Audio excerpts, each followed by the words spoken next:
The chapel was too small. That was the first thing I noticed as I watched from somewhere I couldn't quite explain, looking down at what should have been my final goodbye. The funeral director had assured my husband David that the largest chapel at Riverside Memorial would be more than adequate for a quiet service. After all, his family had made it abundantly clear over the years that I was just a weak little army wife who never amounted to much. Before we jump back in, tell us where you're tuning in from, and if this story touches you, make sure you're subscribed because tomorrow I've saved something extra special for you. But now, pressed against every wall, flowing out the doors and into the parking lot, stood row after row of men and women in dress blues. 500 veterans had come to pay their respects, their ribbons and medals catching the afternoon light like a constellation of honor. The silence was deafening as they stood at attention, a human monument to a truth my in-laws never bothered to learn. The phone call came on a Tuesday. I was sitting in my small kitchen in Fort Carson, Colorado, stirring honey into my morning tea when David's voice crackled through the receiver. His mother had insisted on a family conference call, something about important family matters that couldn't wait. Sophia, came Margaret Henley's crisp voice, each syllable delivered with the precision of a woman who'd spent 30 years as a high school principal. We need to discuss your situation. My situation. As if my entire existence could be reduced to a problem that needed solving. David tells us you're still playing soldier, she continued, the disdain in her voice so thick I could practically see her pursed lips through the phone. Honey, you're 32 years old. When are you going to grow up and start contributing something meaningful to this family? I set down my spoon carefully, watching the steam rise from my cup. This conversation was nothing new. For 7 years, since David and I had married, his family had treated my military service like an embarrassing hobby I refused to outgrow.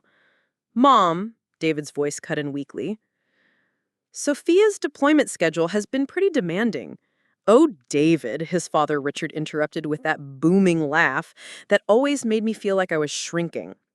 Stop making excuses for her. We all know she's just hiding behind that uniform because she's too weak to handle real responsibility.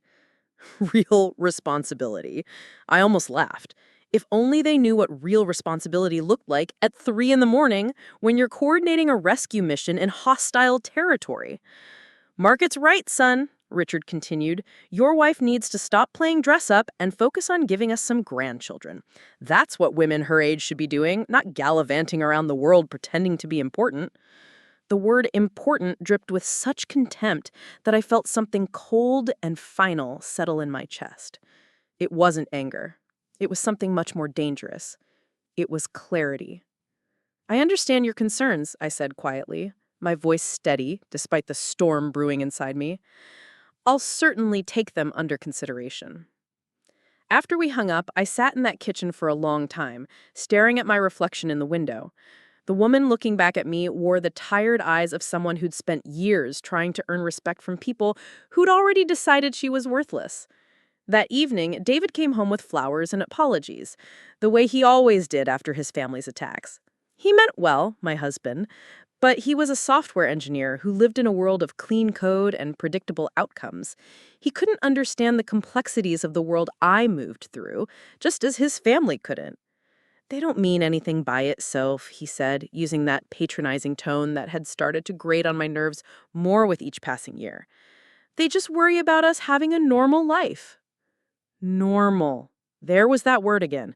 As if normalcy was the highest aspiration a person could have. They called me weak, David, I said, watching him arrange the grocery store daisies in a mason jar.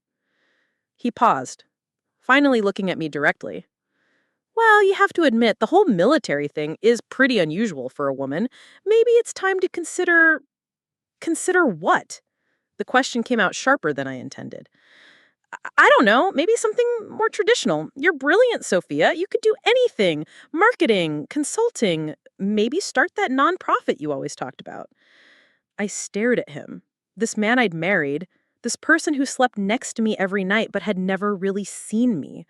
He thought he was being supportive, but what he was really saying was that my career, my calling, my entire identity was negotiable. The thing is, David, I said slowly, they're not wrong about one thing. I am hiding something. He looked up hopefully, as if I was finally going to admit that this whole military career was just an elaborate phase. I'm hiding it because it's classified. And because the moment I tell your family what I actually do, this whole narrative they've built about me being weak and useless collapses. David frowned. What do you mean classified? You work in communications. I did work in communications.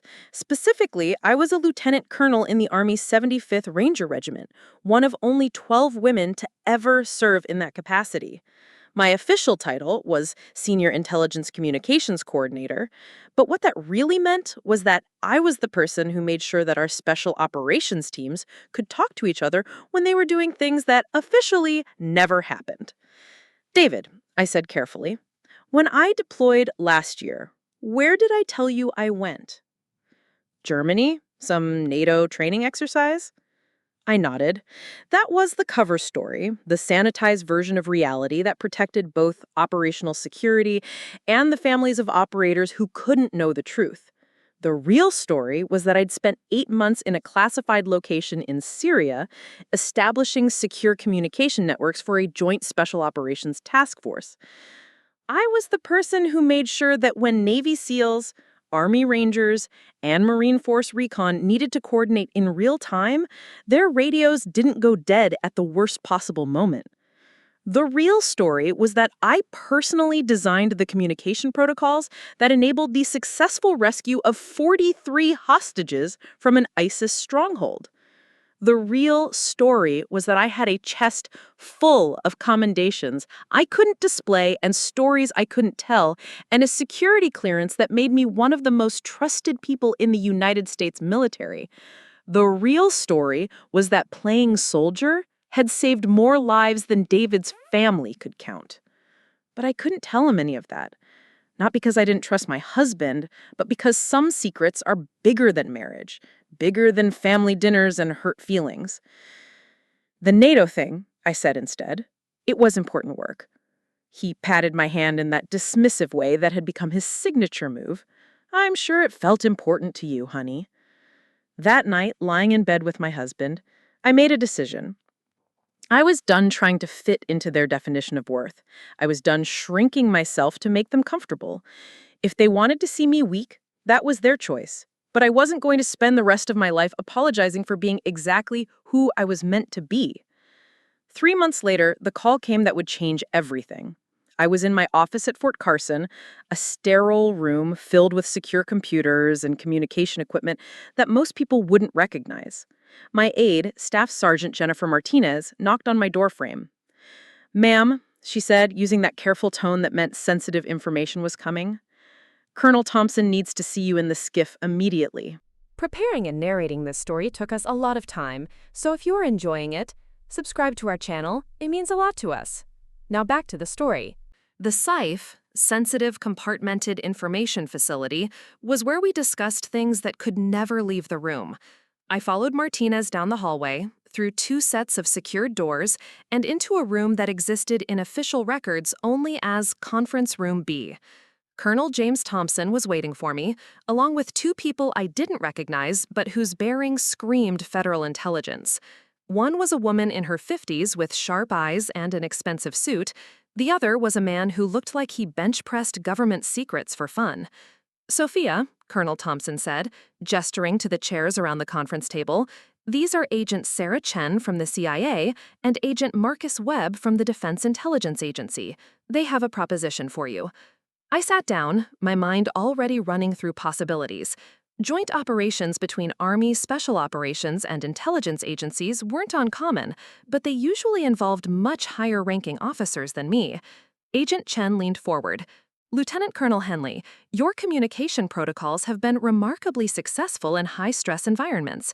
We have a situation that requires someone with your specific skill set." She slid a classified folder across the table. Even upside down, I could see the red top secret stamps covering the manila surface. "What kind of situation?" I asked. Agent Webb spoke for the first time, his voice gravelly, like he'd spent too many years shouting over helicopter rotors.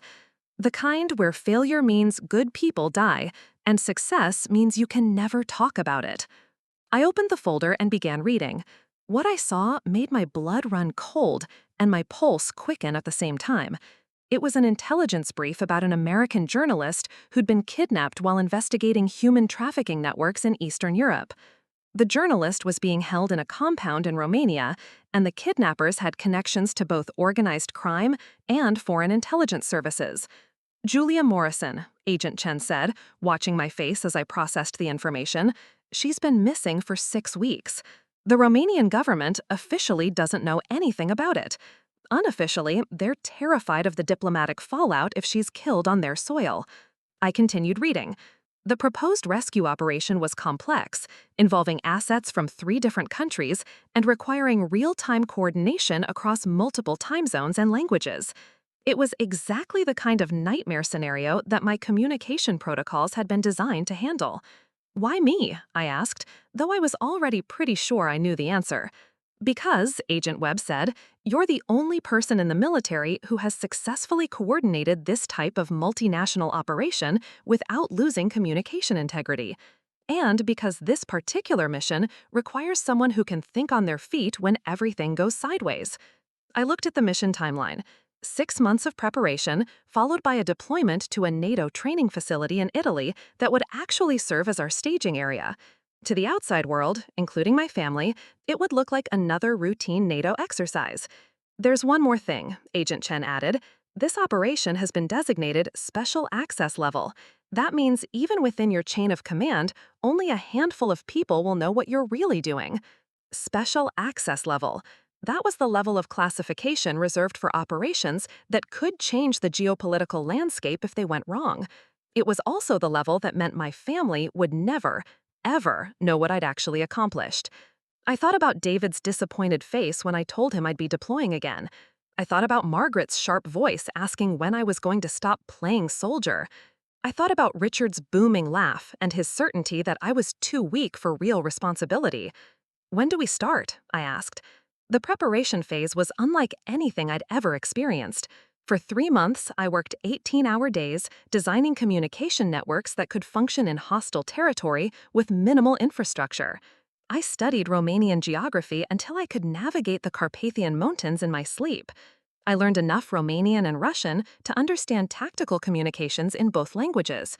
Most importantly, I worked with a team of operators who became my extended family in a way my actual family never had. There was Captain Sarah Rodriguez, a Marine Force recon officer who could scale a building with nothing but her fingernails and a bad attitude. Master Sergeant Tom Williams was an Army Ranger who spoke 6 languages and could kill someone with a paperclip if necessary. Lieutenant Commander Jake Mitchell was a Navy SEAL who specialized in underwater operations and had a philosophy degree he'd never used. These people understood dedication. They understood sacrifice. They understood that sometimes the most important work happens in shadows, acknowledged only by the people who matter most. At home, the growing distance between David and me became harder to ignore. He'd stopped asking about my work entirely, treating my deployments like extended business trips that interfered with his plans for weekend barbecues and dinner parties. "I just don't understand why you have to be gone so much," he said one evening as I packed my gear for what he thought was another NATO training exercise. "Other military wives I know have normal schedules." "Other military wives aren't doing what I do," I replied, carefully folding my combat uniforms. "Right," he said, with that sarcastic edge that had become his default tone when discussing my career, "because what you do is so special and important that nobody else could possibly understand." I stopped packing and looked at him, really looked at him. This man who'd promised to support me through everything had become a stranger who resented the very things that made me who I was. "David," I said quietly, "what if it actually is that important? What if the work I do matters in ways you can't imagine?" He laughed, but it wasn't a happy sound. "Sophia, you're a communications officer. You set up radios and computers. It's not like you're out there saving the world." I wanted to tell him about the 43 hostages whose lives had depended on my radios working perfectly. I wanted to tell him about the nights I'd stayed awake for 72 hours straight, making sure our operators could coordinate a mission that prevented a terrorist attack on European soil. I wanted to tell him that while he was debugging software, I was making sure that the good guys could talk to each other when it mattered most. Instead, I just zipped up my duffel bag and kissed his cheek. "I'll be back in 6 months," I said. "Sure you will," he replied, not looking up from his laptop. "Just try not to get too caught up in playing army this time." Playing army. Even my own husband had adopted his family's dismissive language. As I walked out the door, I wondered if this would be the deployment that finally broke us. What I didn't know was that it would be the deployment that would break everything in ways I could never have anticipated. The operation itself was a masterpiece of coordination and planning. We inserted into Romania through a humanitarian aid cover, established our communication networks, and spent 2 weeks gathering intelligence on the compound where Julia Morrison was being held. When the rescue mission launched, everything I'd built worked exactly as designed. Our Romanian partners coordinated with Italian special forces, while my team provided real-time intelligence from American assets. When the lead assault team's radio went down 30 seconds into the operation, my backup protocols kicked in seamlessly. Julia Morrison was extracted alive and unharmed. The trafficking network was dismantled. 3 high-value targets were captured with intelligence that would prevent dozens of future kidnappings. It was a perfect mission, the kind that gets studied in war colleges and referenced in classified briefings for decades. And absolutely none of it could ever be publicly acknowledged. When I returned home, David barely looked up from his computer. "How was your NATO exercise?" he asked. "Educational," I said. 2 weeks later, his parents called for another family conference call. "Sophia," Margaret's voice crackled through the phone, "Richard and I have been talking, and we think it's time for some tough love." I was sitting in my kitchen again, stirring honey into my tea again, listening to the same condescending tone I'd been hearing for 7 years. "You're not getting any younger," Richard chimed in, "and this military fantasy has gone on long enough. David needs a real wife, not someone who's never around and contributes nothing to this family." Contributes nothing. I thought about Julia Morrison, who was back home with her family because my communication networks had worked perfectly under pressure. I thought about the trafficking victims who would never be kidnapped because we'd dismantled the network that had been hunting them. "We've decided," Margaret continued, "that you need to choose. Either you grow up and start acting like a proper wife, or you need to let David go so he can find someone who will." The ultimatum hung in the air like smoke from a house fire. "I see," I said quietly. "We're not trying to be mean, dear," Margaret added in that tone people use when they're absolutely trying to be mean. "We just think you're too weak to handle real adult responsibilities. This whole military thing is just your way of avoiding growing up." There it was again, weak. The word that had followed me through 7 years of marriage, 7 years of trying to earn respect from people who decided I was worthless before they'd ever met me. "You know," I said, my voice steady and calm, "you might be right." David perked up hopefully. His parents made satisfied sounds. "I might be too weak for real responsibility," I continued. "After all, what would I know about handling pressure or making life and death decisions?" "Exactly," Richard boomed. "Now you're being sensible." "The thing is," I said, "I've been thinking about something else you said, about how I never contribute anything meaningful." "Well, we didn't want to hurt your feelings," Margaret said in that fake sweet voice. "But since you brought it up, yes, your little army games don't really help anyone, do they?"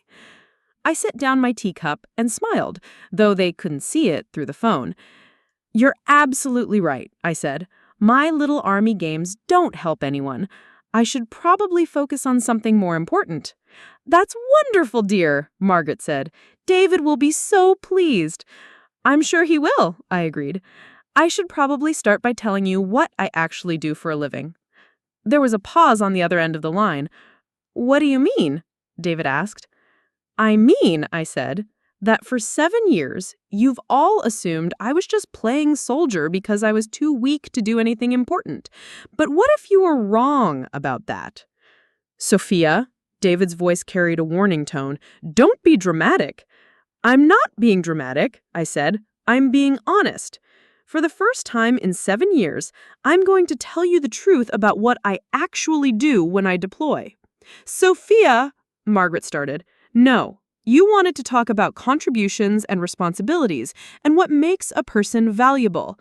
Let's have that conversation. I took a deep breath, making a decision that would change everything. I'm a lieutenant colonel in the 75th Ranger Regiment. I design and implement classified communication networks for special operations forces. When Navy SEALs need to coordinate with Army Rangers and Marine Force Recon in hostile territory, they use my systems. Silence. That deployment to Germany you thought was so unimportant? I was actually in Syria, setting up communication networks that enabled the rescue of 43 hostages from ISIS. That NATO exercise I just got back from, it was actually a classified operation in Romania that prevented a human trafficking network from kidnapping dozens more women. More silence. The reason I can't tell you specifics about my work isn't because it's unimportant, it's because it's so important that it's classified at the Special Access Program level. The reason I can't display my commendations isn't because I don't have any. It's because the missions they recognize officially never happened. I could hear breathing on the other end of the line, but no one spoke. So, when you say I'm too weak to handle real responsibility, what you're actually saying is that the United States military is wrong to trust me with some of the most sensitive operations in the world. When you say my work doesn't contribute anything meaningful, you're saying that the lives of hostages and trafficking victims don't matter. Sophia, David's voice was small, uncertain. The truth is, I said, I'm not too weak for responsibility. I've been carrying responsibilities you can't even imagine while you've been treating me like a child playing dress-up. I paused, letting that sink in. But you know what? You were right about one thing. I do need to make a choice. And I choose to stop pretending that your opinion of me matters more than the work I do. I hung up the phone. For a long moment, I sat in my kitchen again, staring at my reflection in the window again. But this time, the woman looking back at me didn't look tired. She looked free. The divorce papers arrived 3 weeks later. David couldn't handle being married to someone who outranked his entire conception of what a wife should be. His family made it clear that I was no longer welcome at any family gatherings. I signed the papers without hesitation. 6 months after that, I received orders for a new assignment. I was being promoted to full colonel and transferred to the Pentagon, where I would oversee communication security for the entire Special Operations Command. It was the kind of promotion that most officers spend their entire careers hoping to achieve. It was also the kind of assignment that would require me to give up any hope of a normal family life. I accepted without a second thought. The strange thing about living authentically is how lonely it can be at first. But it's a different kind of loneliness than the suffocating isolation of being surrounded by people who refuse to see you. It's the loneliness of high places, of rare air, of belonging to something larger than the comfortable mediocrity most people settle for. I threw myself into my new role with the passion of someone who'd finally stopped apologizing for being excellent. I redesigned communication protocols for the entire special operations community. I mentored young officers who showed promise in my field. I became the person that other professionals came to when they needed problems solved that no one else could handle. And slowly, I built a new family.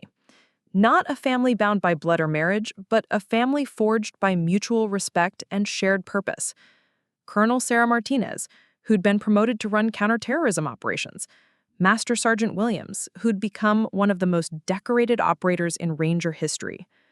Agent Chen, who'd moved up to head the CIA's Special Activities Division. These were people who understood that true strength isn't about dominance or bluster.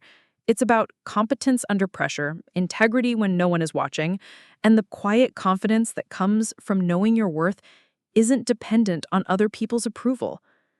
The years passed quickly in this new life.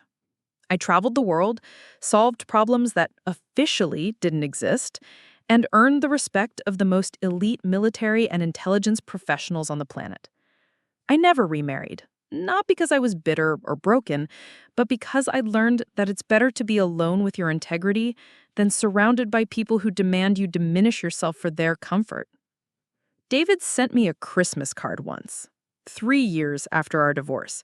It contained a photo of him with his new wife, a kindergarten teacher named Amy who smiled brightly and looked like she'd never questioned anything in her life.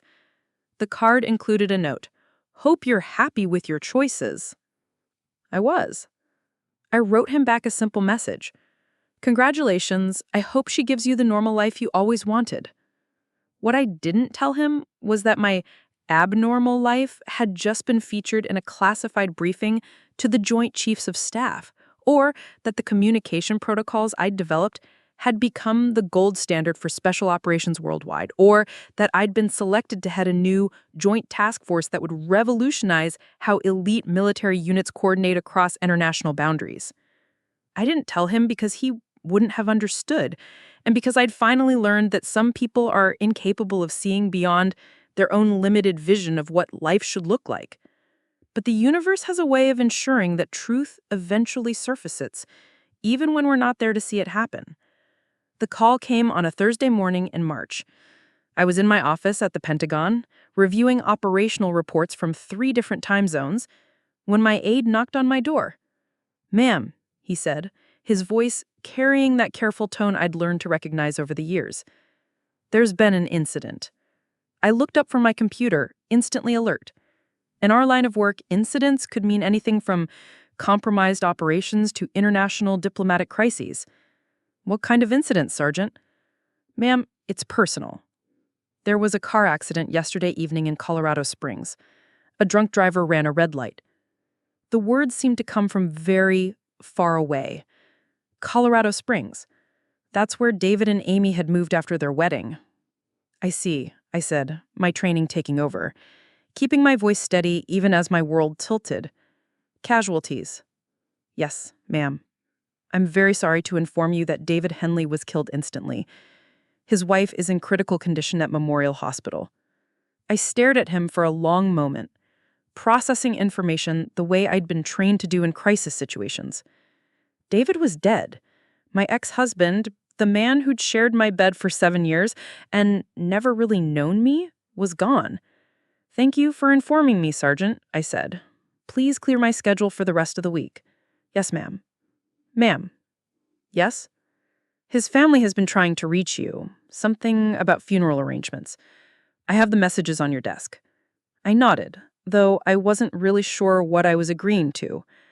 When he left, I sat in my sterile Pentagon office and tried to figure out what I was supposed to feel. Grief? Relief? Regret? Mostly, I felt a profound sadness for the life we could have had if he'd ever bothered to really see me. The messages from his family were what I had expected. Margaret's voice, strained with grief but still carrying that familiar edge of condescension.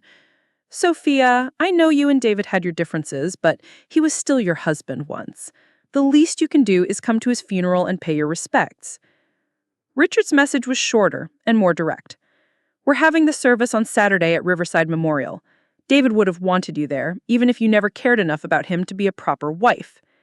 Even in death, they couldn't resist getting in their shots. I made arrangements to fly to Colorado Springs, not because I owed them anything, but because I'd loved David once, in the way you love someone whose potential you can see, even when they can't see it for themselves. The funeral was set for Saturday afternoon at Riverside Memorial Chapel, the same place where David's grandfather had been buried years earlier. Margaret had chosen it, she told me during our brief phone conversation, because it was intimate and appropriate for a small service. I flew in on Friday evening and stayed at a hotel near the memorial park. I'd packed my dress blues, the formal uniform I maybe wore twice a year for official ceremonies.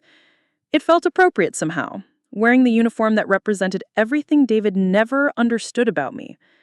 Saturday morning, I woke early and spent an hour getting my uniform perfect. Every ribbon in place, every crease sharp enough to cut paper. If I was going to pay my respects to my ex-husband, I was going to do it as the person I'd become, not the person his family had always wanted me to be. I arrived at the chapel 30 minutes early, expecting to find Margaret and Richard making final arrangements with maybe a dozen of David's coworkers and college friends scattered in the pews. Instead, I found something that stopped me cold in the parking lot. Cars were everywhere. Not just cars, but vehicles I recognize. Black SUVs with government plates, unmarked sedans that screamed federal law enforcement, and scattered among them personal vehicles with military base stickers and license plates from a dozen different states. But it was the people getting out of these cars that made my breath catch in my throat. Men and women in dress blues, dress whites, and Class A uniforms were converging on the small chapel like a river of honor and respect. I saw faces I recognized from classified briefings, from joint operations, from the highest levels of military and intelligence command. Colonel Sarah Martinez stepped out of a black sedan, her army dress blues immaculate, her face solemn. Master Sergeant Williams emerged from an SUV with 3 other Rangers, all of them in full dress uniform. Agent Chen walked across the parking lot with 2 people I didn't recognize, but whose bearing screamed senior intelligence leadership. There were more. So many more. Navy SEALs whose names I couldn't mention in polite company. Marine Force recon operators who'd worked with my communication networks in places that officially didn't exist. CIA operatives who'd coordinated with my teams on missions that saved hundreds of lives. They kept coming. A stream of the most elite military and intelligence professionals in the country, all converging on a small chapel in Colorado Springs to pay their respects to Lieutenant Colonel Sophia Henley. Except they weren't there for David. They were there for me. I stood in that parking lot watching my true family gather and finally understood what was happening. Somehow, word had gotten out through the networks that connect special operations personnel across all branches of service. The message had been simple. Colonel Henley had lost her ex-husband, and she might need to know she wasn't alone. What they didn't know was that I wasn't dead. What they didn't know was that Margaret and Richard Henley were about to get the education of their lives about what their daughter-in-law had actually been doing all those years they'd dismissed her as weak. I walked toward the chapel, my chest tight with emotions I couldn't name. As I approached the entrance, people began to notice me. Conversations stopped, hands moved to salutes before remembering this was a civilian funeral. "Colonel," Sarah Martinez approached me, her voice warm but professional. "We heard about David. We're sorry for your loss." "Thank you," I managed. "But how did you all—" "Word travels fast in our community," Master Sergeant Williams said, joining us. "When one of ours is hurting, we show up." One of ours. I'd spent 7 years married to a man who'd never understood that I belonged to something bigger than suburban dinner parties and family barbecues. These people, this community of warriors and professionals, they'd claimed me as family in a way my actual family never had. We walked into the chapel together, a parade of dress uniforms and quiet dignity. The small space that Margaret had chosen for an intimate service was rapidly filling beyond capacity. I saw Margaret and Richard near the front of the chapel, their faces growing pale as they watched uniform after uniform file through the doors. They were standing with Amy's parents and a handful of David's coworkers, maybe 20 people total. They were being vastly outnumbered by my colleagues. Margaret caught sight of me and hurried over, her face a mask of confusion and growing panic. "Sophia," she hissed, "what is all this? Who are these people?" I looked at her. This woman who'd spent 7 years telling me I was too weak for real responsibility and felt something like pity. "These are my colleagues," I said simply. "Your colleagues?" Her voice pitched higher. "From where?" "From work." Richard joined us, his face red with indignation. "This is David's funeral, not some kind of military parade. Can't you even let him rest in peace without making everything about yourself?" Before I could respond, a voice cut through the murmur of conversations in the chapel. "Ladies and gentlemen, if you would please take your seats, the service will begin in 5 minutes." I turned toward the voice and felt my heart skip. Standing at the front of the chapel, having apparently just finished speaking with the funeral director, was General Patricia Hayes, the 4-star general who ran the Defense Intelligence Agency. General Hayes saw me and nodded respectfully. "Colonel Henley," she said, loud enough for Margaret and Richard to hear clearly, "I'm sorry for your loss. David was lucky to have had you in his life, even if he didn't always understand the remarkable woman he'd married." Margaret's mouth fell open. Richard made a sound like a deflating balloon. Thank you, General, I said. I wasn't expecting. When we heard you might need support, she interrupted gently, there was no question about showing up. Your service to this country has earned you a family that spans the entire special operations community. She gestured toward the packed chapel. These men and women are here because they know what you've sacrificed and what you've accomplished. They know that the missions you've made possible have saved countless lives. I glanced at Margaret and Richard, who were staring at General Hayes like she was speaking a foreign language. I appreciate that more than you can know, I said. General Hayes smiled. Colonel, would you mind if I said a few words during the service? I think it might be appropriate to acknowledge not just David's life, but the exceptional woman he was privileged to call his wife. The service that followed was unlike any funeral I'd ever attended. The chapel was packed beyond capacity, with uniformed personnel standing along the walls and flowing out into the lobby. The funeral director had to open the doors so that everyone in the overflow area could hear the proceedings. Richard gave a brief, stumbling eulogy about David's childhood and his work in software development. Amy's father spoke about David's kindness and his love for normal, simple pleasures. Then General Hayes approached the podium. I didn't know David Henley personally, she began, her voice carrying the authority of someone accustomed to addressing joint sessions of Congress. But I know his widow, Lieutenant Colonel Sophia Henley, and through her, I came to understand the kind of man who would earn her love and respect. She paused, surveying the packed chapel. You see, Lieutenant Colonel Henley is one of the most remarkable officers I've had the privilege to serve with. Her communication protocols have become the gold standard for special operations worldwide. Her leadership has enabled missions that have saved hundreds of lives and prevented countless tragedies. Margaret was gripping Richard's arms so tightly I could see her knuckles turning white. The work she does is so sensitive that most of it will never be publicly acknowledged. But I can tell you that there are hostages alive today because of her expertise. There are trafficking victims safe at home because of operations she enabled. There are terrorist plots that were disrupted because Lieutenant Colonel Henley ensured that our operators could coordinate flawlessly under pressure. General Hayes looked directly at me. David Henley was married to one of the most decorated and respected officers in the United States military. He was married to a woman whose quiet competence and unshakable integrity have earned her the admiration of the elite special operations community. She gestured toward the crowd of uniforms. The presence of these men and women today is not just a show of support for a grieving widow, it's a testament to the profound impact Lieutenant Colonel Henley has had on our ability to protect this nation and its interests around the world.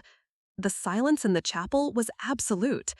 David Henley may not have fully understood the remarkable woman he married, General Hayes concluded, but he was smart enough to marry her. And for that, he earned a respect that extends far beyond anything he accomplished in his own career. She returned to her seat, and the funeral director returned to the podium for the final blessing. The reception following David's funeral was held at the country club where he and Amy had celebrated their engagement just 2 years earlier. Margaret had booked the small private dining room, expecting maybe 30 people to attend for sandwiches and coffee. What she got instead was a logistical nightmare that would have challenged a professional event planner. The country club staff scrambled to accommodate the overflow crowd, opening additional rooms and calling in extra catering staff as uniformed personnel continued to arrive throughout the afternoon.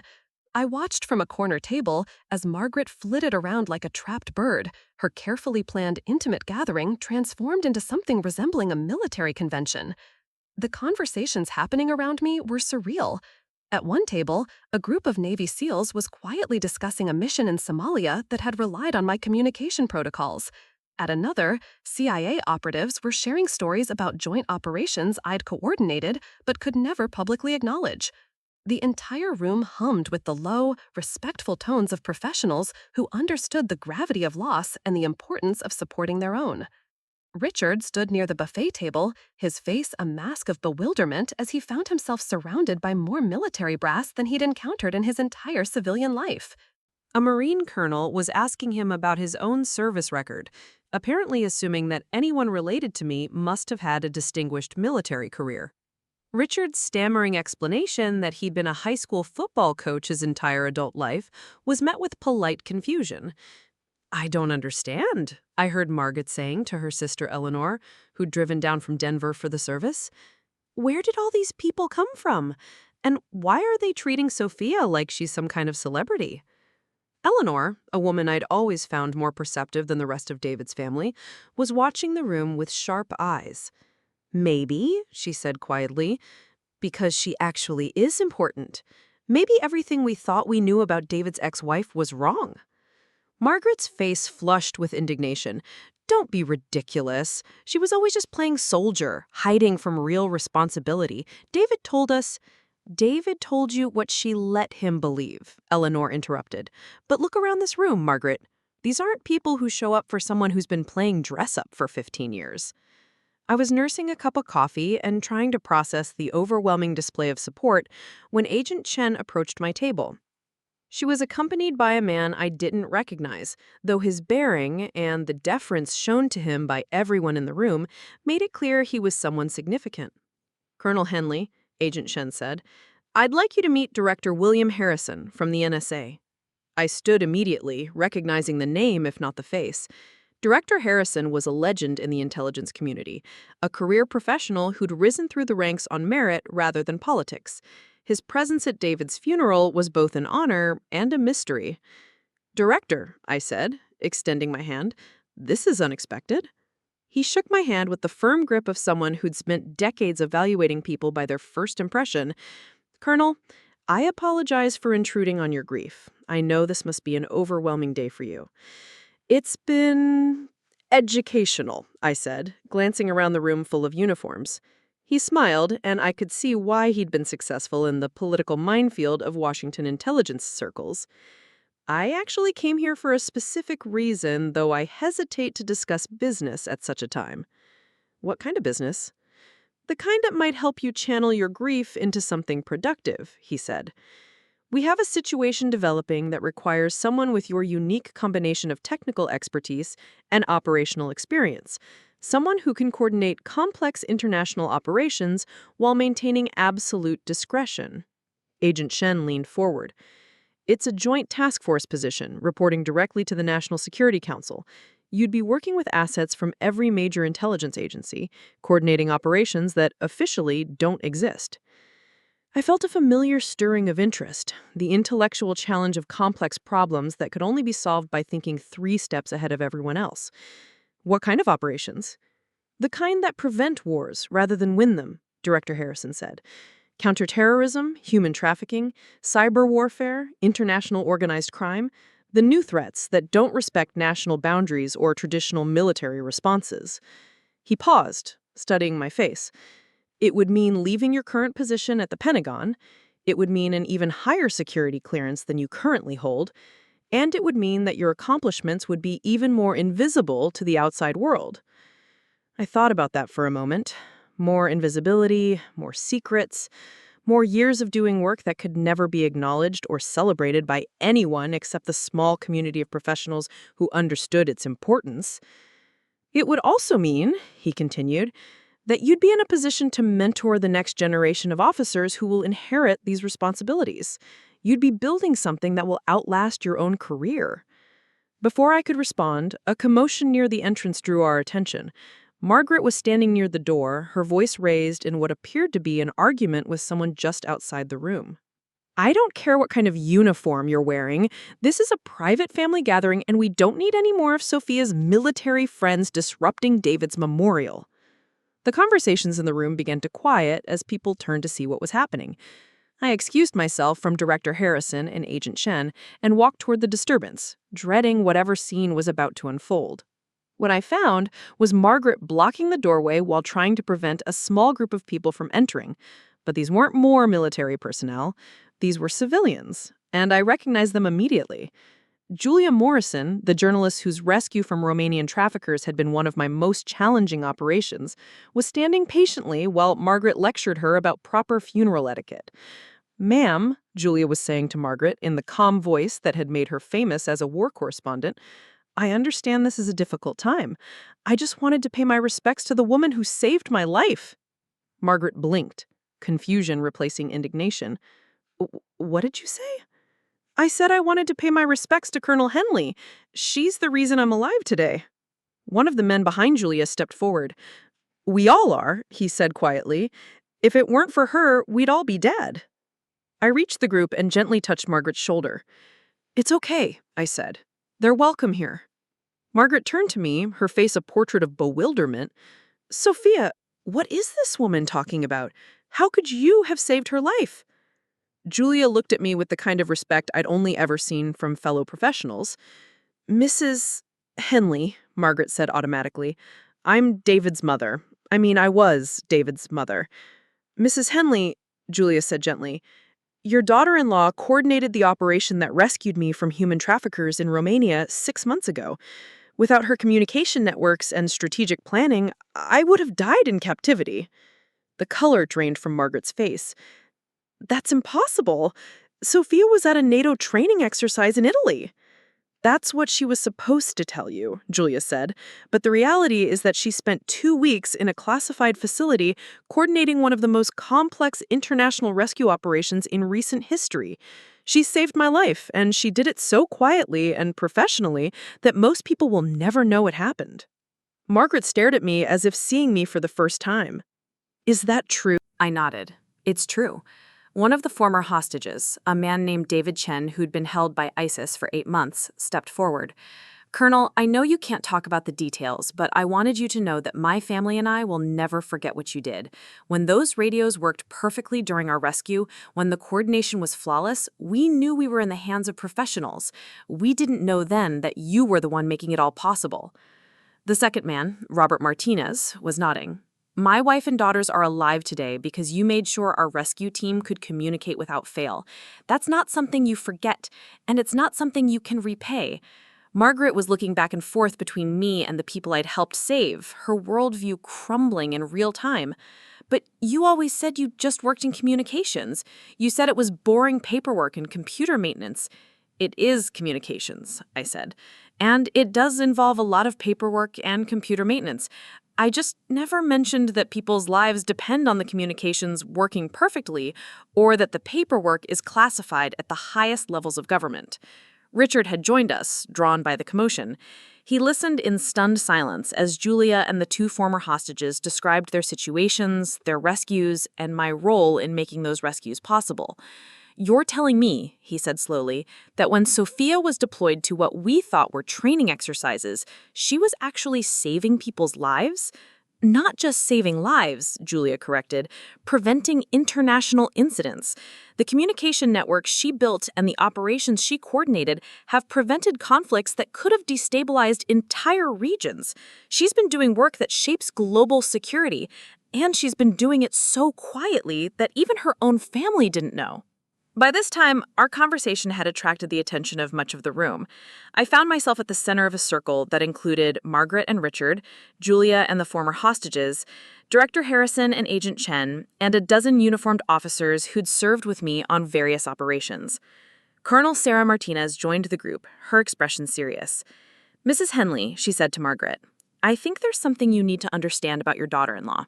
She's not just another officer. She's one of the most respected strategic minds in the entire special operations community." She gestured toward the room full of uniforms.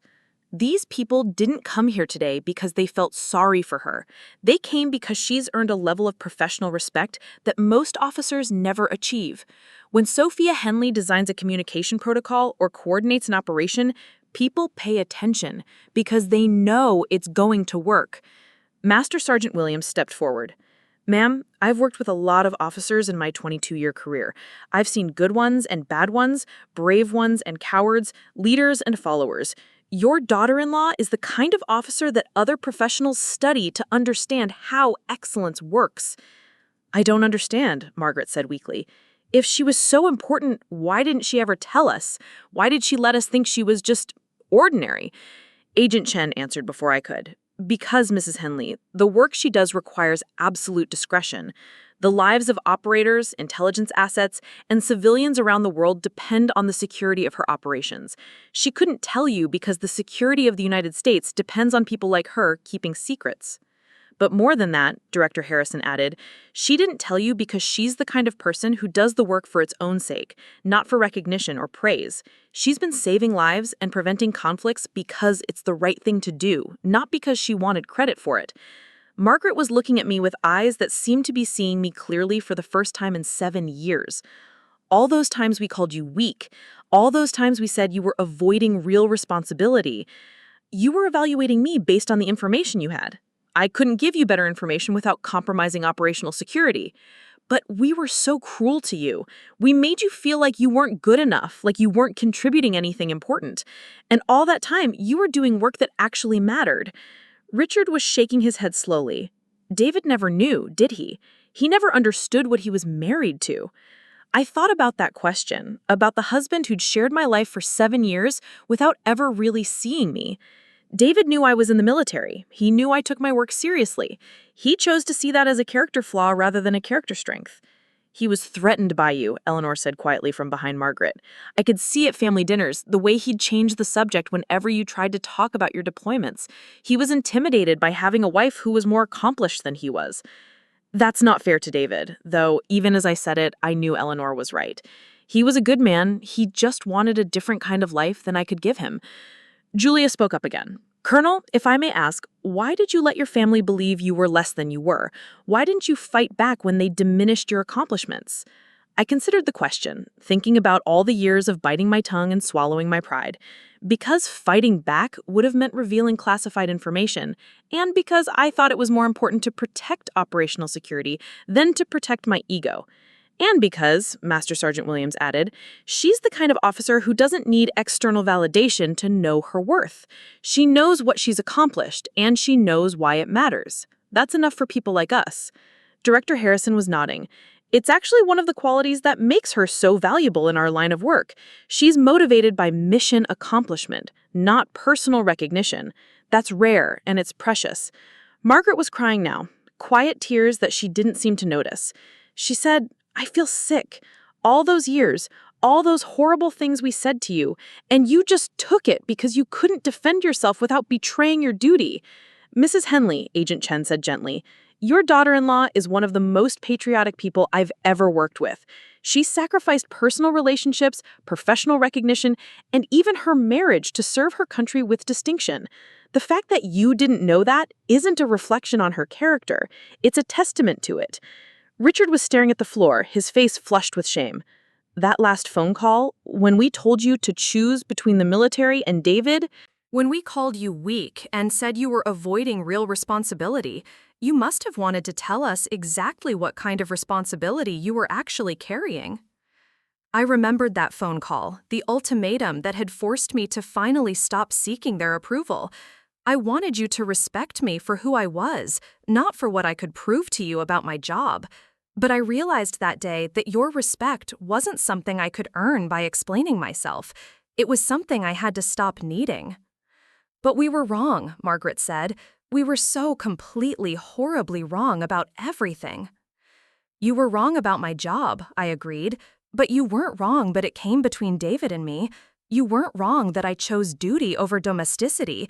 You just didn't understand that for some people, that's the right choice. The room had grown quiet around our conversation, though I was aware that dozens of people were listening to this family reckoning playing out in public. It felt appropriate somehow, having this conversation in front of the community of professionals who'd been my real family for so many years. Julia looked around the room at all the uniformed personnel. Colonel, can I ask you something else? All these people came here today for you, not for David.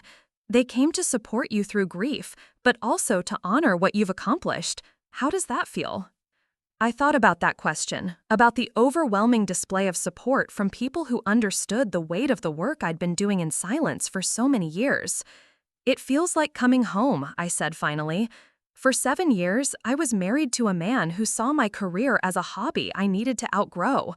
I was part of a family that saw my service as an embarrassing phase I needed to get over. But this community, these professionals, they see my work as essential and my dedication as admirable. I gestured toward the crowd of uniforms. These people understand that serving something larger than yourself isn't a character flaw. They understand that competence under pressure isn't something to apologize for. They understand that some responsibilities are so important that you carry them quietly, without needing applause or recognition. Colonel Martinez stepped forward again. Mrs. Henley, I want you to understand something about your daughter-in-law.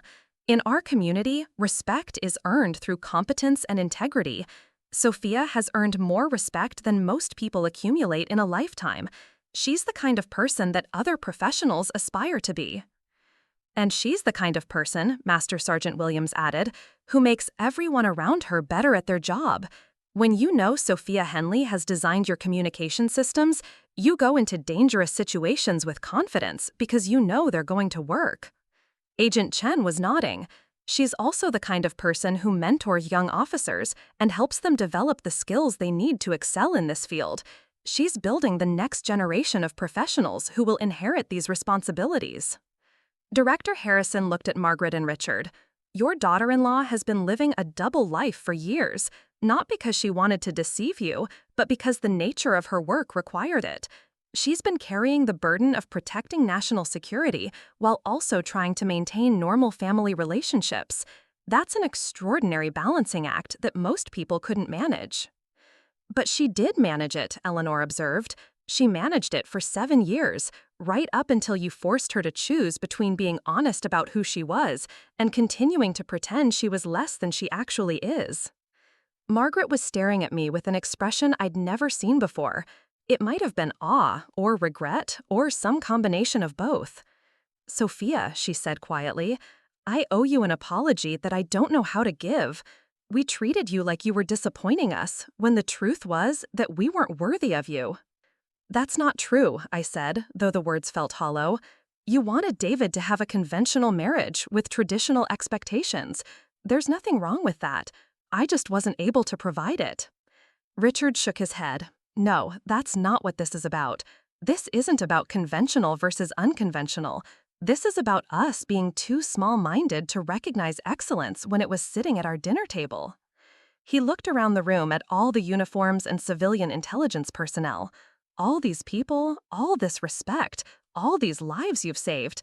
We were living with someone who was making history, and we treated her like she was wasting her time.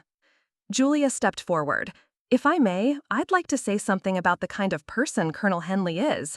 When I was rescued from that compound in Romania, I learned later that the operation had been planned with extraordinary precision. Every contingency had been anticipated, every communication protocol had been tested, every backup system had been verified. She paused, looking directly at me. But what struck me most was learning that the person who'd coordinated all of that was someone who would never be able to talk about it publicly, someone who would go back to her regular life and never receive credit or recognition for what she'd accomplished. That takes a special kind of character. Robert Martinez, one of the former hostages, was nodding. When our rescue team came for us, everything worked perfectly. The timing, the coordination, the extraction. We later learned that it was one of the most complex multi-agency operations ever attempted, and it succeeded because every single detail had been planned by professionals who knew that failure meant people would die. Colonel Henley was the architect of that success, David Chen added. She designed the systems and protocols that made our rescue possible, and then she went back to her life without ever seeking recognition or praise for what she'd accomplished. Margaret was crying harder now. How do you live with that? How do you do work that important and never get to talk about it? You live with it, I said, because the work itself is the reward. Because knowing that your expertise prevented a tragedy or saved lives is more satisfying than any amount of public recognition. And because, Director Harrison added, she's part of a community that does recognize and appreciate her contributions. She may not be able to talk about her work at dinner parties, but she's known and respected by the people who matter most in her field. Agent Chen was looking at Margaret with something like sympathy. Mrs. Henley, I think you need to understand that your daughter-in-law chose service over recognition years ago. She chose duty over comfort, challenge over safety, excellence over ease. Those aren't choices that everyone can make, and they're not choices that everyone can understand. But they're choices that make the world safer for everyone else, Colonel Martinez said. While most people are focused on their own careers and their own recognition, people like Sophia are quietly doing the work that keeps civilization functioning. Master Sergeant Williams stepped forward. Ma'am, I've served with Sophia on operations where split-second decisions meant the difference between mission success and catastrophic failure. She's the person you want making those decisions because she's proven over and over that she can handle pressure that would break most people. Richard was shaking his head slowly. All those times we called her weak, all those times we said she was avoiding real responsibility, we were talking about someone who was literally carrying the weight of life and death decisions. And she carried it without complaint, Eleanor observed. She never tried to make you feel small for not understanding. She never used her actual accomplishments to make David feel inadequate. She just quietly did her job and tried to be a good wife and daughter-in-law. Margaret looked around the room at all the people who'd come to support me. This is who you really are, isn't it? This is your real family. I thought about that question, about the community of professionals who understood the sacrifices and challenges of our work. These people understand the world I live in. They understand the responsibilities I carry and the decisions I have to make. They're my colleagues and my friends, and in many ways, they've been my family. More than we ever were, Richard said quietly. You were David's family, I said, and for 7 years I tried to be part of that family. But I was never going to be the wife and daughter-in-law you wanted, because I was never going to be willing to give up who I was to fit into your expectations. Director Harrison was watching this family conversation with the analytical eye of someone who'd spent his career understanding human motivations and relationships. Mrs. Henley, he said to Margaret, your daughter-in-law made a choice years ago to serve something larger than herself. That choice required sacrifices that most people can't comprehend. She sacrificed recognition, she sacrificed the ability to share her accomplishments with her family, and ultimately, she sacrificed her marriage. But she never sacrificed her integrity, Agent Chan added. She never compromised her duty for the sake of personal comfort. She never took shortcuts or made excuses. She did the work that needed to be done, and she did it with a level of excellence that earned her the respect of the most demanding professionals in the world. Julia was looking at Margaret with the kind of directness that had made her a successful war correspondent. Mrs. Henley, I don't know if this helps, but your daughter-in-law is a hero.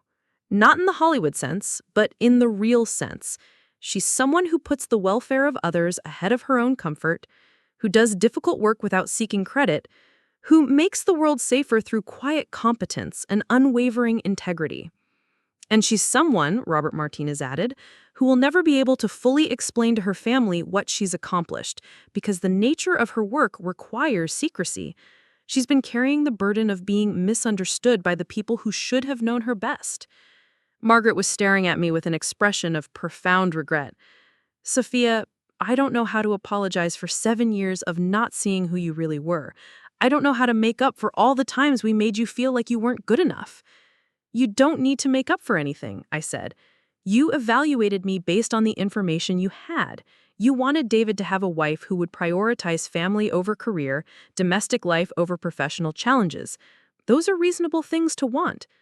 But we made you feel ashamed of being excellent, Richard said. We made you feel like your dedication and competence were character flaws instead of character strengths. Eleanor stepped forward.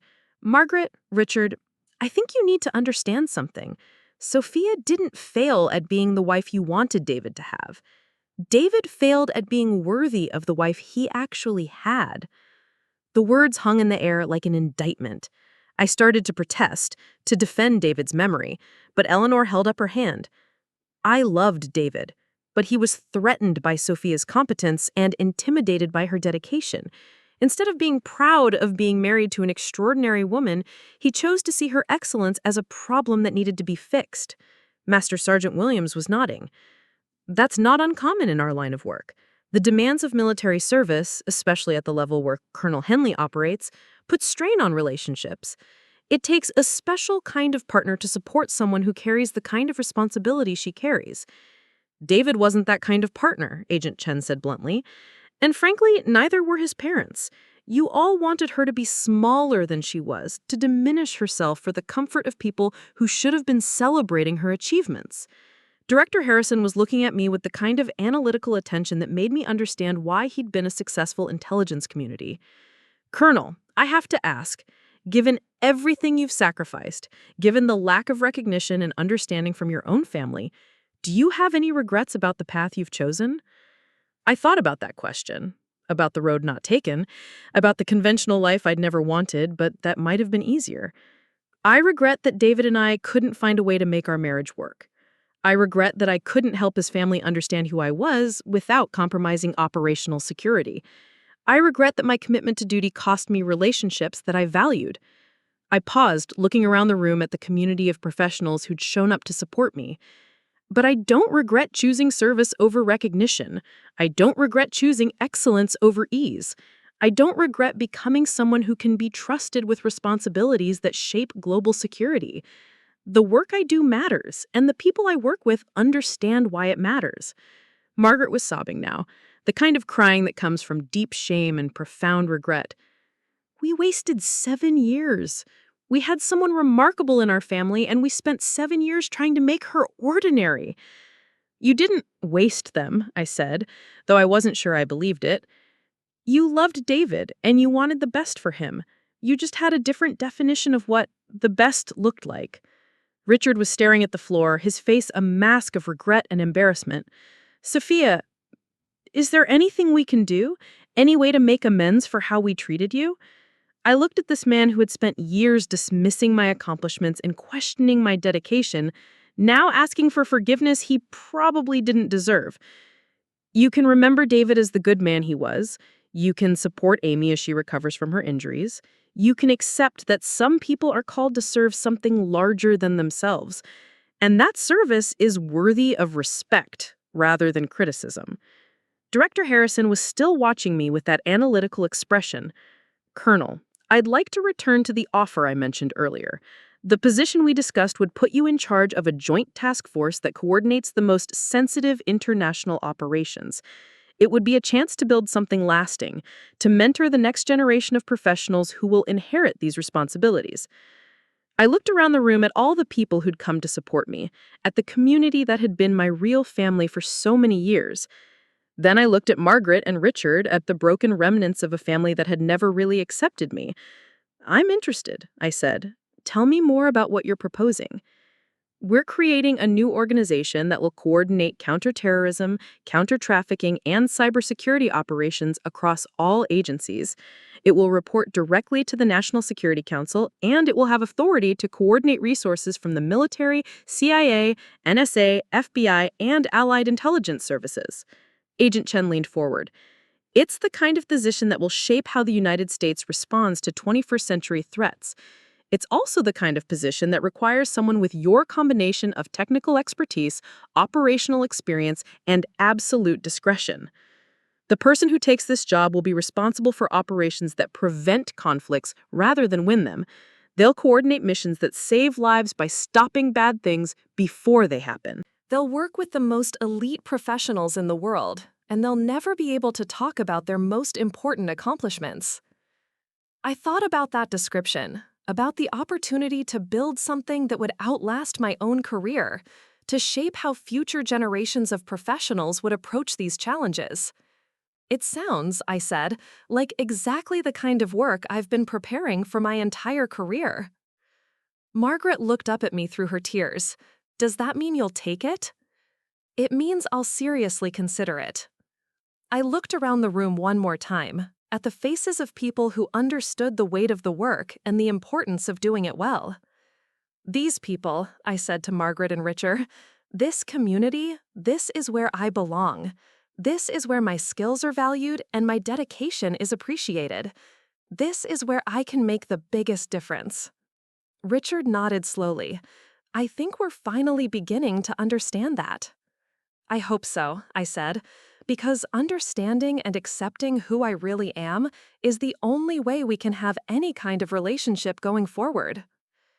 The conversation was interrupted by the approach of a funeral home employee who informed us that the chapel needed to be prepared for another service. The reception was officially over, though groups of people continued their conversations as they moved toward the exit. As I walked toward my car, I found myself surrounded by colleagues who wanted to express their condolences and their support. The conversation had shifted from grief to professional planning, from mourning to future possibilities. Colonel, Master Sergeant Williams said as we reached the parking lot, I just want you to know that whatever you decide about this new position, you have the respect and support of the entire Special Operations community.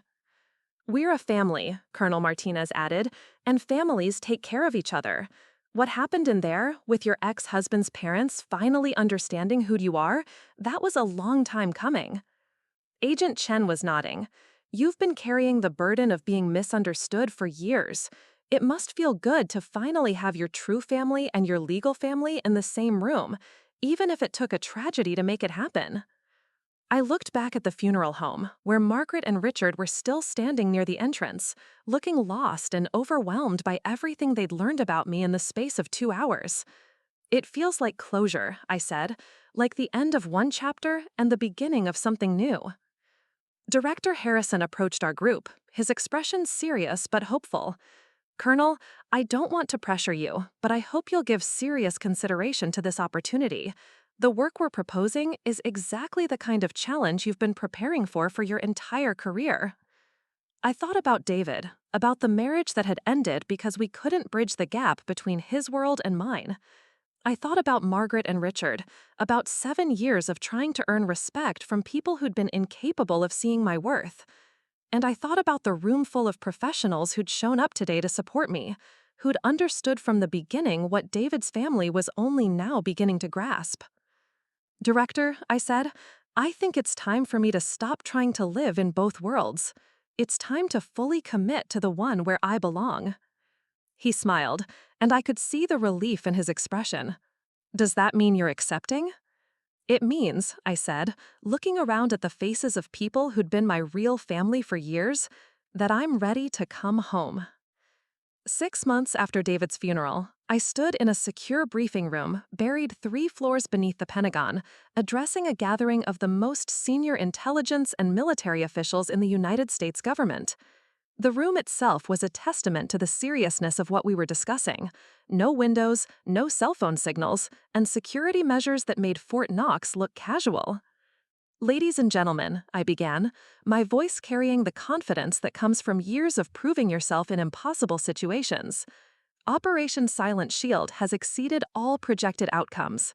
In the past 6 months, our joint task force has prevented 14 major terrorist attacks, dismantled 7 international trafficking networks, and disrupted 43 cyber warfare operations targeting critical infrastructure.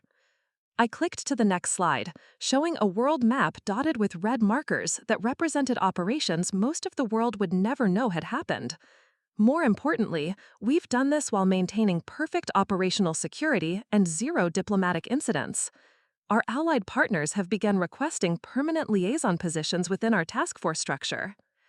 Secretary of Defense Patricia Williams, a woman whose reputation for demanding excellence matched my own, leaned forward. Colonel Henley, these results are remarkable, but I have to ask, are they sustainable? Can you maintain this level of operational success while continuing to expand the program? I'd been expecting this question. Success in government often breeds its own problems, as more resources and more oversight inevitably follow impressive results. Secretary Williams, sustainability requires 2 things: excellent personnel and clear mission parameters. We've been selective in our recruitment, focusing on experienced professionals who understand both the importance of the work and the absolute necessity of discretion. Our mission parameters remain focused on prevention rather than reaction, which allows us to operate more efficiently than traditional response-based agencies. Director Harrison, who'd become both my supervisor and my strongest advocate in the intelligence community, added his perspective. What Colonel Henley isn't telling you is that her leadership style has created the most cohesive multi-agency team I've seen in 30 years of government service. CIA, NSA, military special operations, FBI counterterrorism, they're all working together as if they've been one organization for decades. General Marcus Webb, chairman of the Joint Chiefs of Staff, was studying the operational summary I distributed. Colonel, I'm looking at these casualty figures. 0 American personnel lost, 0 civilian casualties during operations. How is that possible? Preparation, sir. We spend months planning every operation, running scenarios until every contingency has been addressed. We don't move until we're certain of success, and we don't compromise operational security for the sake of speed.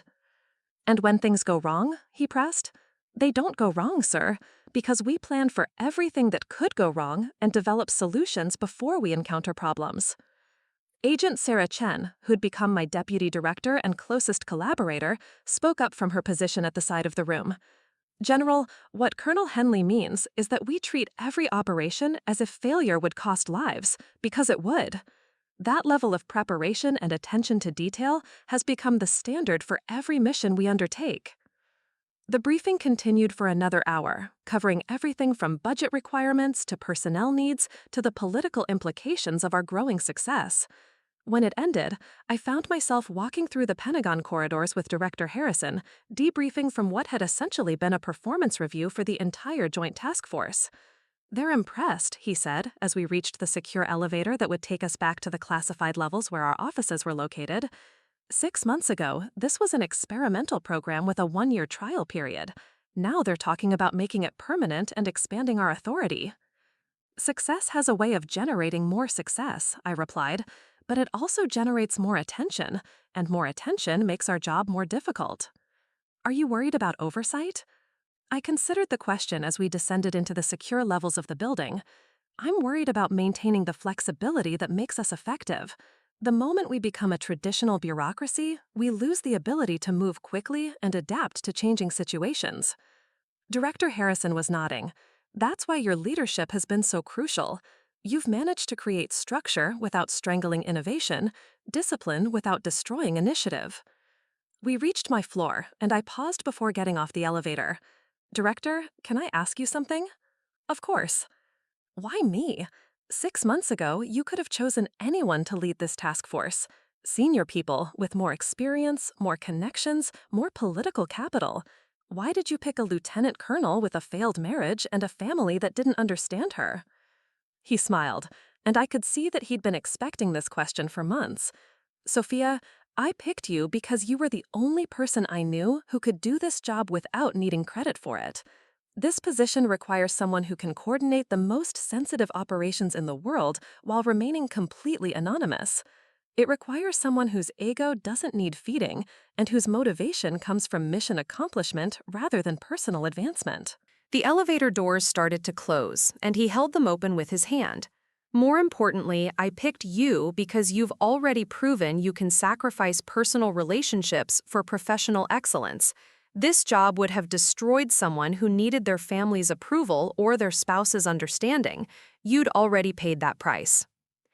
As I walked to my office, I thought about his words. He was right, of course. The divorce from David, the estrangement from his family, the years of being misunderstood and underestimated, all of that had prepared me for a role that required complete dedication and absolute discretion.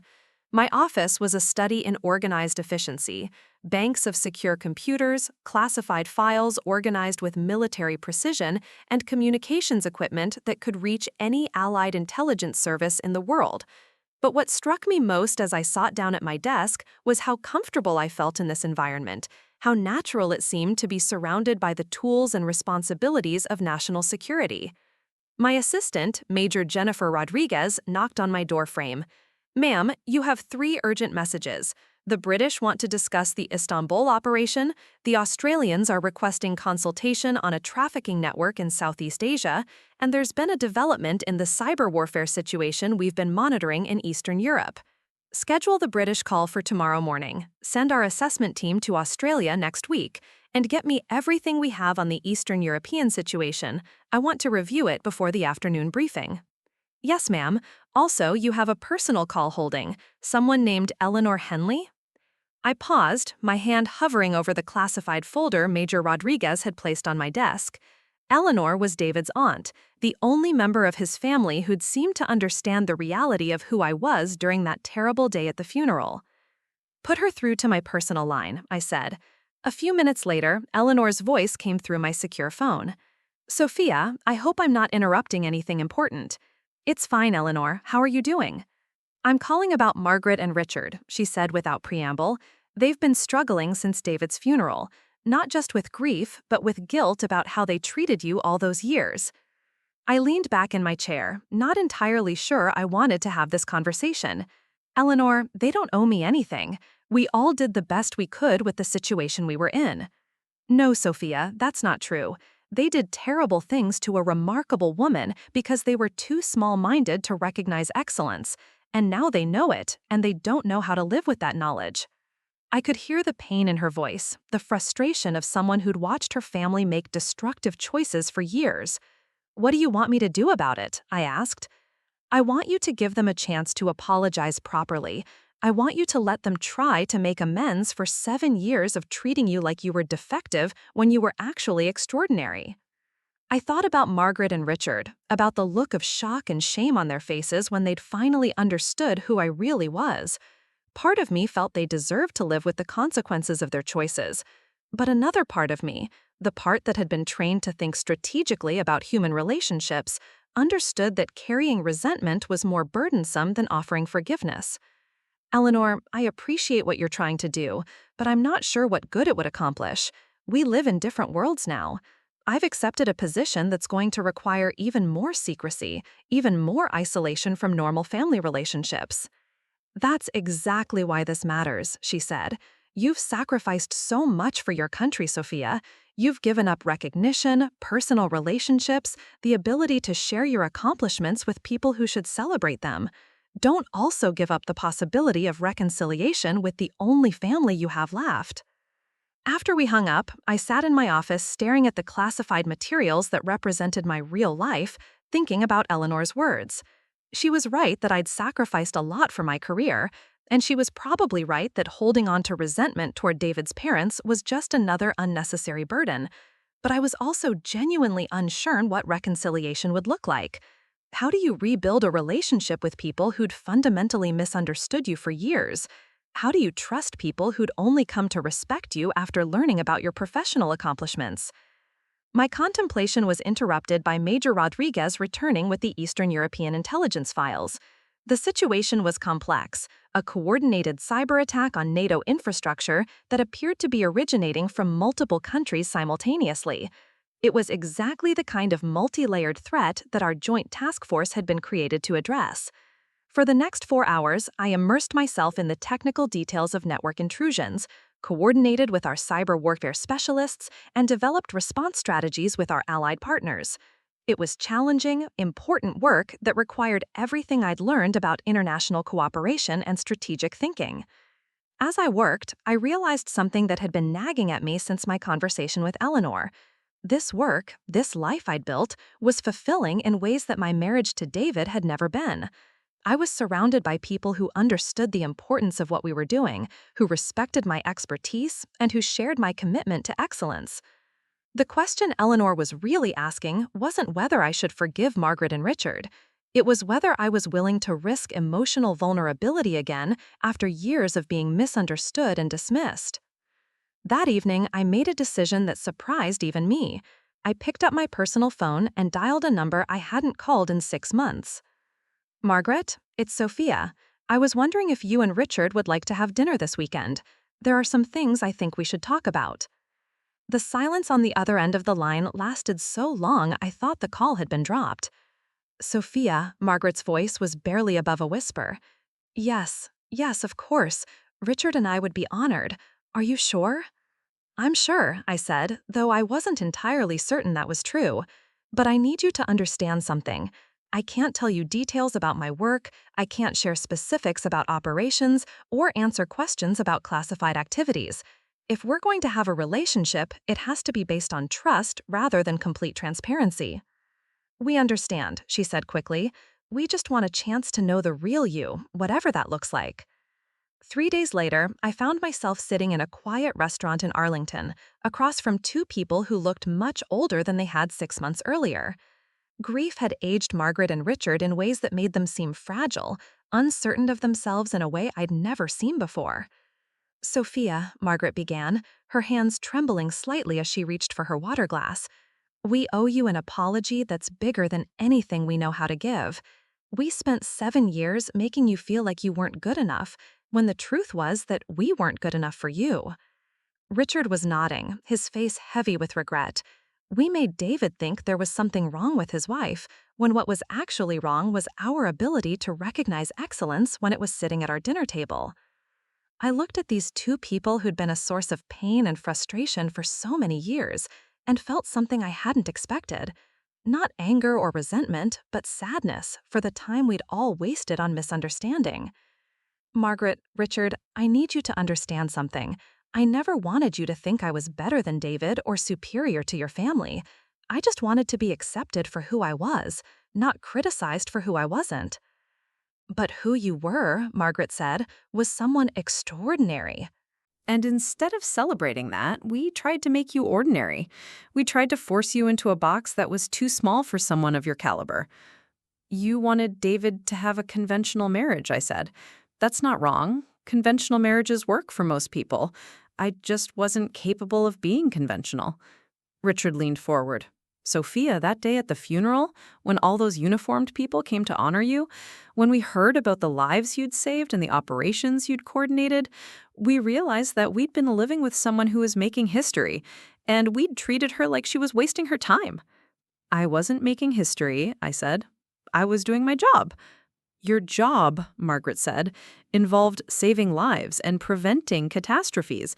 Our jobs involved selling insurance and teaching high school. We should have been proud that David was married to someone who was contributing something so important to the world. Eleanor had been right that they were struggling with guilt. But I was beginning to understand that their guilt was less about how they treated me and more about what their treatment had cost David. You think David would still be alive if you'd been more supportive of our marriage? I said, reading their expressions. Margaret started crying, quiet tears that she didn't try to hide. If we hadn't made him think there was something wrong with you, if we hadn't encouraged him to see your career as a problem instead of an asset, maybe he wouldn't have divorced you. Maybe he would have been with you instead of driving home from that bar where he'd been drinking because he was unhappy with Amy. I felt a chill of understanding.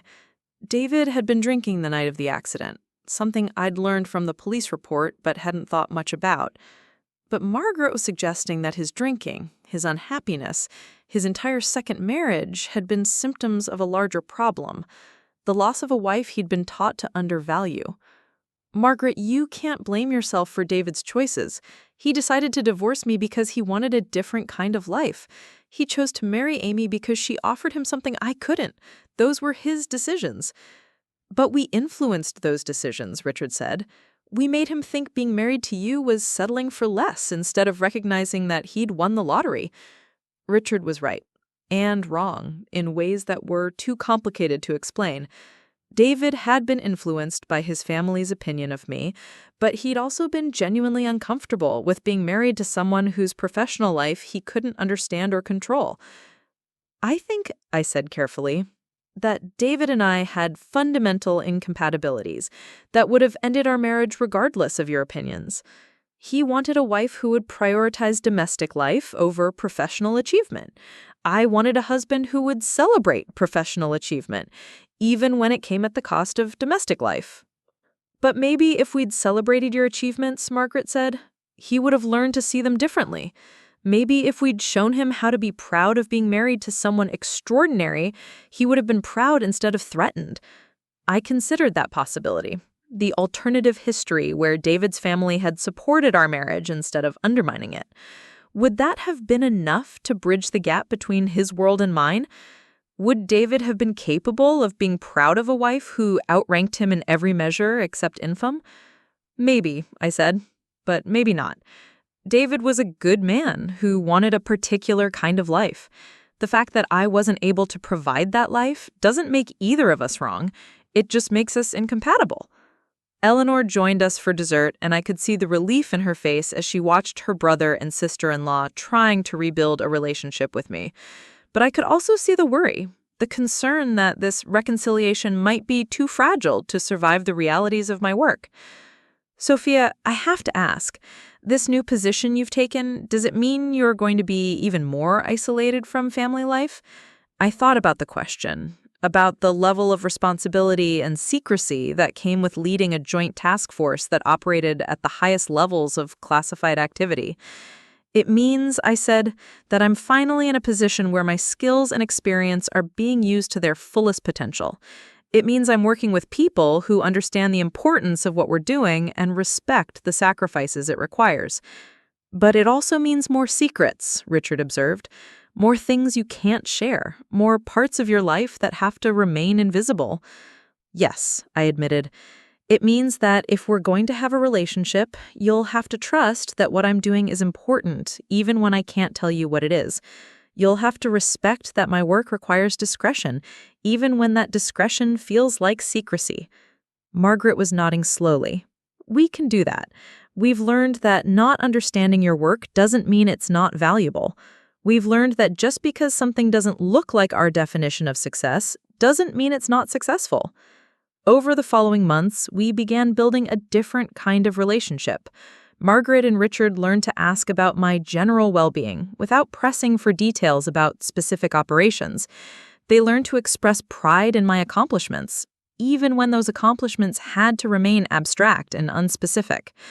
More importantly, they began to understand that my choice of service over recognition, duty over domesticity, wasn't a character flaw that needed to be corrected.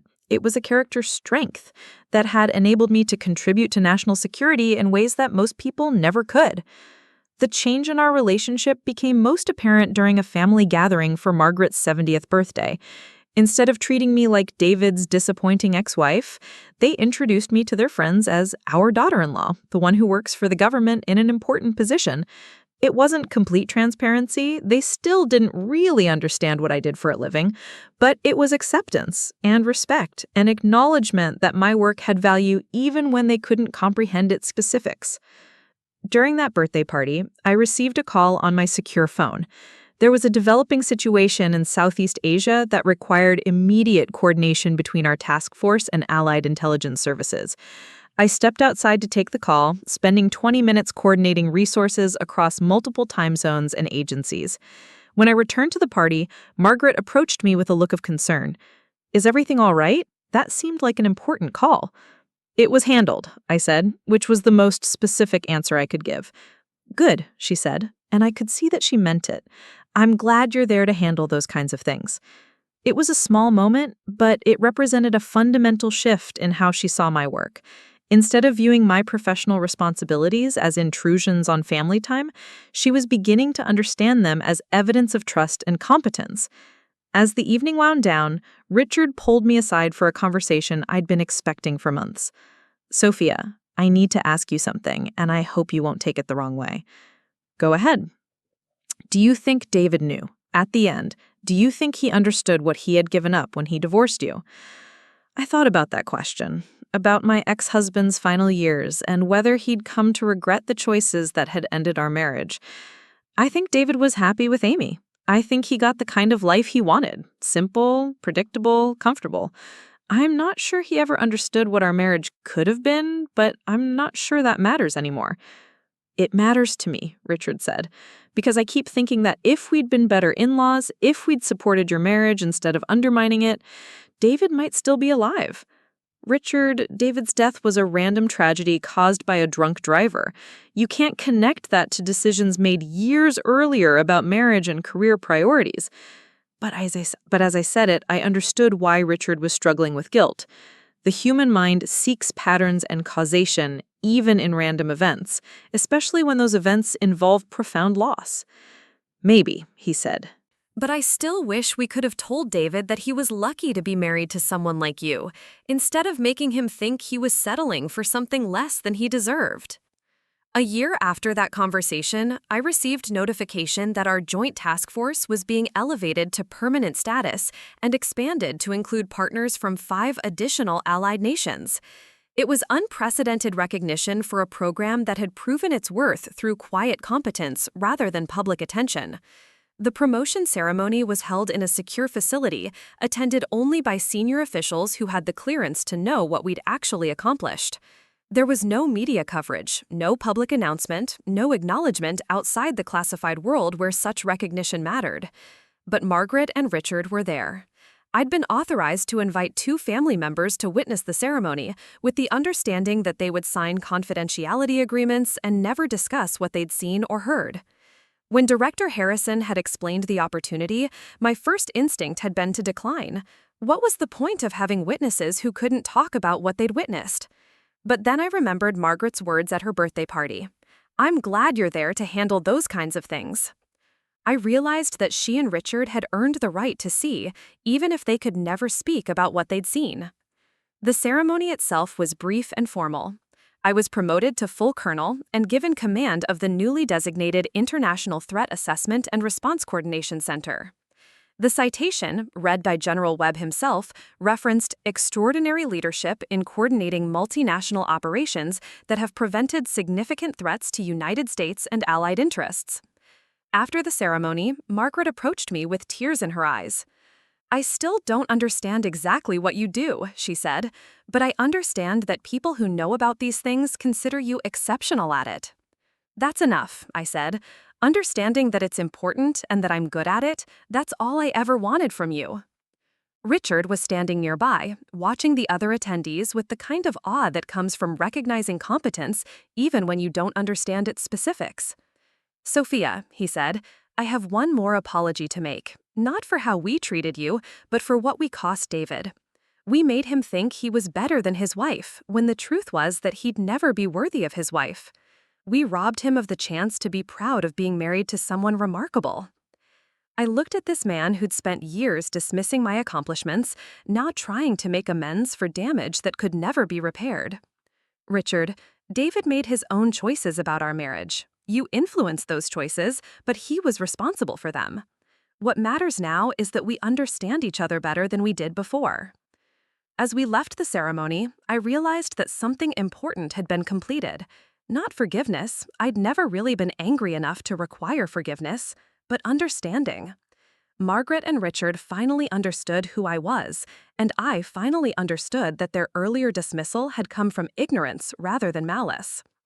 More importantly, I understood that seeking their approval had been a mistake from the beginning. The approval that mattered came from people who understood the work, who shared the commitment, who recognized excellence when they encountered it. 2 years later, I was sitting in my office at the International Threat Assessment and Response Coordination Center, reviewing after-action reports from operations across 4 continents. Our success rate remained perfect, our security record remained flawless, and our reputation within the intelligence community had reached the point where other nations were requesting training and consultation from our personnel. My assistant knocked on my doorframe. "Ma'am, you have a call from someone named Eleanor Henley. She says it's urgent." I picked up the secure phone, expecting another family update or request for reconciliation advice. "Sophia," Eleanor's voice was excited in a way I'd never heard before. "I'm calling because Margaret asked me to. She wants to know if you can come to dinner this Sunday. There's something she wants to tell you." "What kind of something?" "The good kind, the kind that she's been hoping for since David's funeral." Sunday dinner at Margaret and Richard's house was a much different experience than it had been during my marriage to David. Instead of feeling like an unwelcome intruder, I felt like a respected family member whose presence was genuinely valued. "Sophia," Margaret said as we finished the main course, "Richard and I have been talking about legacy, about what we want to be remembered for." "Okay," I said, unsure where this conversation was heading. "For most of our lives, we thought legacy meant having successful children who would carry on our name and values. We thought it meant grandchildren and family traditions and conventional measures of achievement." Richard was nodding. "But watching you these past few years, learning about the work you do and the lives you've saved, we've realized that legacy is actually about contributing something meaningful to the world." "We're proud of David," Margaret continued, "and we'll always love his memory. But we're also proud of you, and we want you to know that we consider you family, regardless of what the divorce papers say."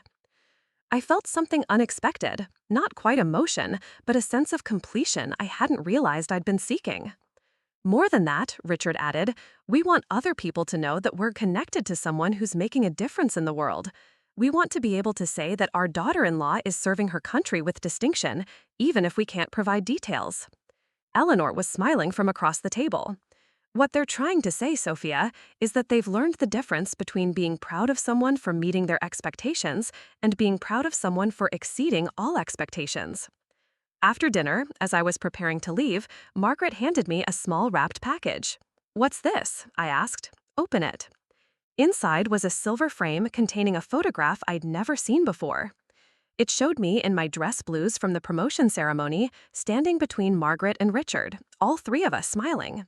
But what struck me was the expression on their faces, genuine pride, the kind that comes from association with excellence rather than expectation of conformity. We had copies made, Margaret explained, one for us and one for you. So you'll always remember that you have family who understands your worth, even when we can't understand your work. As I drove home that evening, I realized that something had been restored that I hadn't realized I'd lost. Not approval, I'd learned to stop needing that years ago, but connection. The knowledge that there were people in the world who cared about my welfare without needing to understand my choices. My phone rang as I was pulling into my driveway. The caller ID showed it was Director Harrison calling on the secure line.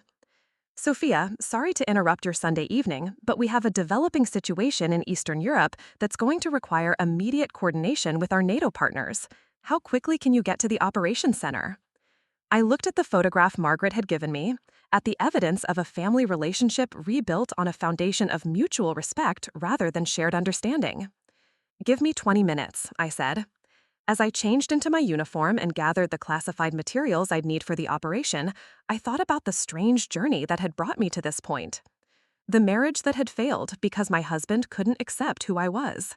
The family that had rejected me because they couldn't understand what I did. The career that had flourished because I'd finally stopped apologizing for being excellent. And now, the relationship with Margaret and Richard that had been rebuilt because they'd learned to respect achievement even when they couldn't comprehend its specifics. 20 minutes later, I was back in the secure operations center, coordinating responses to threats that most people would never know existed. Surrounded by professionals who understood the importance of the work and the sacrifices it required, working to prevent conflicts and save lives in ways that would never be publicly acknowledged.